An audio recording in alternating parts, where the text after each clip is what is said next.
ya? Loh, itu yang bergerak-gerak apa ya? Hah? Ular! Aduh. Uh, Kaget teman-teman. Kalian pernah tidak mengalami kejadian seperti tadi?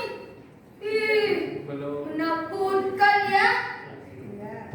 Nah, kali ini aku akan membawakan sebuah cerita yang berkaitan dengan hewan ular. Seperti apa ya ceritanya? Yuk kita dengarkan bersama. Dewan juri yang saya hormati dan hadirin yang berbahagia. Assalamualaikum warahmatullahi wabarakatuh.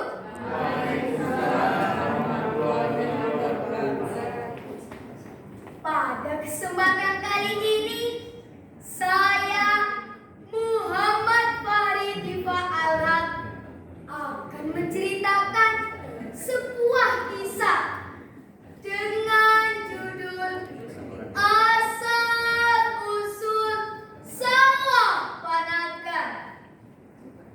Cerita ini saya ambil dari buku berjudul Kumpulan Cerita Rakyat Banjarnegara yang ditulis oleh Risnandito dan diterbitkan oleh Perpustakaan Sekolah. Kisah ini bermula dari sebuah desa bernama Bondol Harjo. Desa ini terletak di Kecamatan Punggelan. Menurut cerita yang ada di masyarakat, Bondol Harjo merupakan desa yang konon katanya di kemudian hari akan menjadi wilayah yang raharjo. Teman-teman, tahu tidak arti raharjo? Harjo atau raharjo itu artinya sejahtera. Sedangkan kata bondol memiliki arti wilayah alam. Nama Bondol Harjo diberikan oleh Sunan Giriwasiat dan masyarakat asli setempat. Di desa Bondol Harjo, tepatnya di tepi Sungai Pekacangan, di kaki Gunung Kliwonan, hiduplah seorang bocah laki-laki bernama Panagan. Ayo pada main. Mau main apa ya? Oh, enggak. Udah naik panjangnya aja. Ayo. Ular naga panjang bukan kepala, menjalar-jalar selalu kian kemari. Umpan yang lezat itulah yang dicari. Ini dianya yang terbelakang.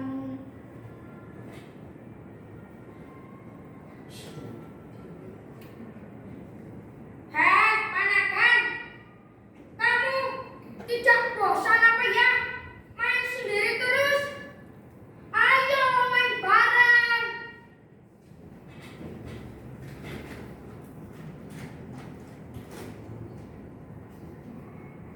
Siapa bilang aku bermain sendiri? Nih temanku, malah lebih seru main sama kamu ya. Kamu udah makan apa belum? Ayo, kita cari makan bareng yuk.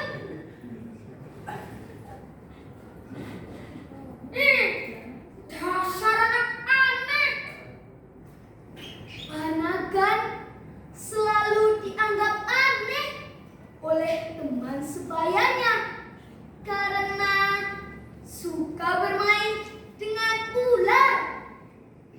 Namun seiring berjalannya waktu, Panagan tumbuh menjadi sosok yang tampan dan rupawan. Hingga suatu saat ia bertemu dengan gadis cantik dari desa seberang yang memikat hatinya. Panagan kemudian menemui ayah sang gadis untuk meminang. Paman, hamba datang dengan maksud untuk meminang putri paman. Apakah paman memberi restu? Ayah sang gadis yang sejak awal tidak merestui memikirkan cara agar Panagan tidak jadi menikah dengan putrinya.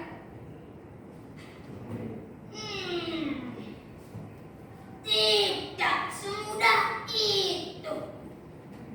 Kau harus bisa memenuhi syarat yang kuberikan. Apa syarat yang paman inginkan? Kau harus memindahkan aliran sungai Pekacangan ke arah Kali Joho dalam satu malam purnama sebelum sang fajar menyingsing. Baiklah, akan kupenuhi syarat tersebut. Panagan kemudian mengumpulkan ular-ular siluman untuk membantu pekerjaannya.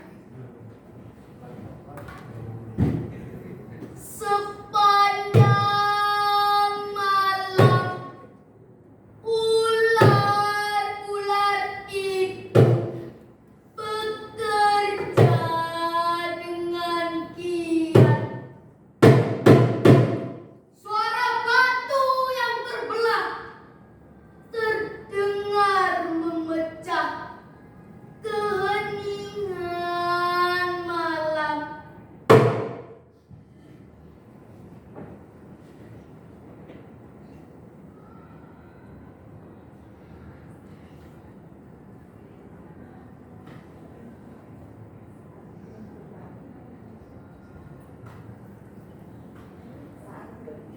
Saat bulan purnama, kekuatan ular-ular siluman bertambah berkali-kali lipat.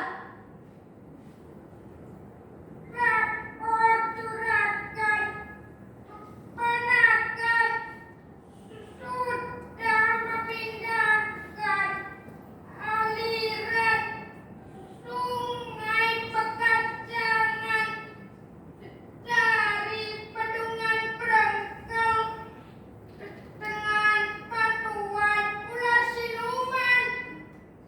Sebentar lagi pekerjaan mereka akan selesai.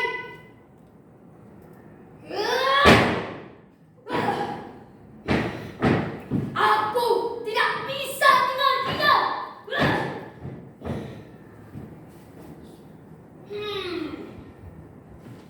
Aku punya rencana.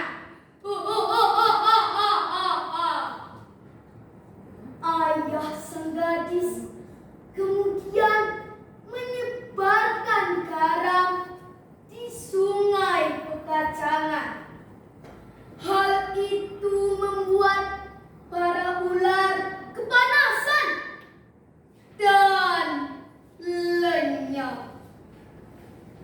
mengetahui hal tersebut, Panakan sangat marah. Ia kemudian bertapa untuk mengumpulkan bala tentara ular.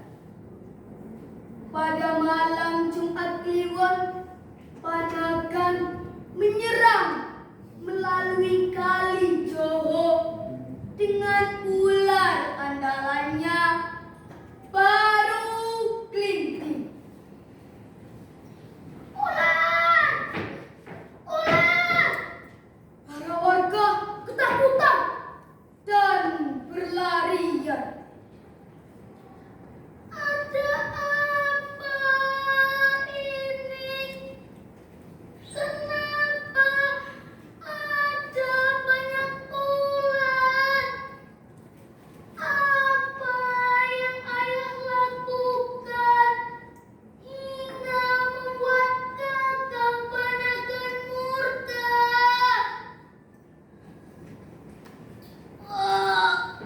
Maafkan ayah karena sudah berbuat curang dan tidak menepati janji.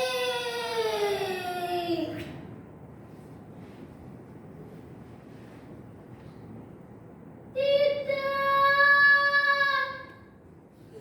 tidak, ayah.